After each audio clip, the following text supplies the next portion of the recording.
જય કિસાન. તો ખેડૂત મિત્રો, આજે વૈશાખ મહિનાની આઠમનો જે હાંડો છે તેનું આપણે અધ્યયન. પહેલાં તો પવનોની દિશા, તો અગ્નિદેવની સાક્ષીએ જે પવનો વાય છે તે બિલકુલ જુઓ ઉત્તરના વાય છે અને દક્ષિણમાં જાય છે.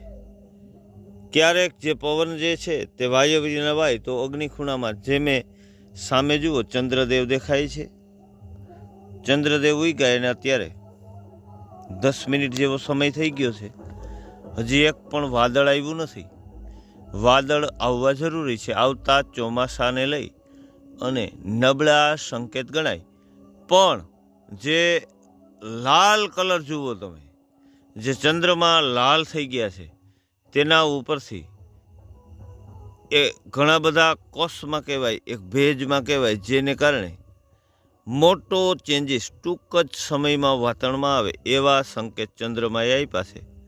અને આવતું વરસ કદાચ હાંડા ઉપરથી જોઈએ તો નબળું જાય એવી શક્યતા ઊભી થઈ. કારણ કે વાદળ ન આવે તો હાંડો કોરો રહી ગયો એમ પણ કહી શકીએ. અને કોરા હાંડામાં પાણી ક્યાંથી લેવા જવું?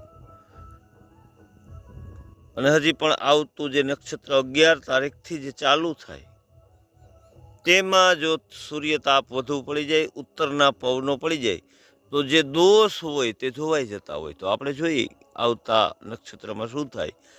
તો અત્યારનો માહોલ આવો છે. જય હિન્દ, જય કિસાન.